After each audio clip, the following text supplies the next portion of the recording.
নিজের চোখে দেখা কিছুদিন আগে একটা জানাজা পড়িয়েছে, খোদার কসম করে বলছে 6:30 ইন্তেকাল করেছে। হসপিটালের বিল দিয়ে নেওয়ালা নাই, 4-4টা সন্তান, অ্যাম্বুলেন্সে ঘরে ঘরে আসবে, 1000-1200 টাকার বিল দিয়ে নেওয়ালা নাই। কি বুঝলেন? ক্ষণস্থায়ী দুনিয়া।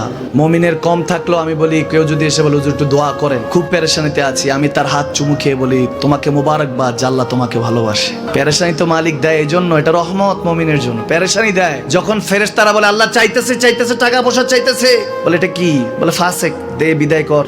তার চাওয়া চেয়ে বিরক্ত লাগে, বিদায় কর, কি লাগে দে। মুমিন যখন চাইতে থাকে আল্লাহ আমাকে কিছু লাগবে, যখন একটু করে চায় আমার মাটাকে সুস্থ করে দাও, বাবাটাকে আল্লাহ আমার স্ত্রীকে, আমার আমাকে একটু তৌফিক দাও, চাইতে থাকে মুমিন। আল্লাহ বলে যখন ফেরেশতারা দেখে মুমিন চাচ্ছে, দেরি করতে পারে না, তাড়াতাড়ি খাজানা নিয়ে দিতে নেবে, আল্লাহ বলে রাখোস না, এত তাড়াহুড়া কিসের? তার চাওয়ার মধ্যে তো প্রেম আছে, একটু চাইতে দেস না। থাকুক না মুমিন আর একটু পেরেশান, থাকুক না, থাকতে দেস না, একটু থাক, একটু থাক।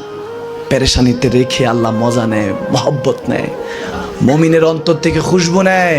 আল্লাহর বড় মায়া, মুমিন যখন চায় আল্লাহ তখন মায়ার নজর নিয়ে তাকায়, হায় হায় আমার বান্দা, সুবহানাল্লাহ।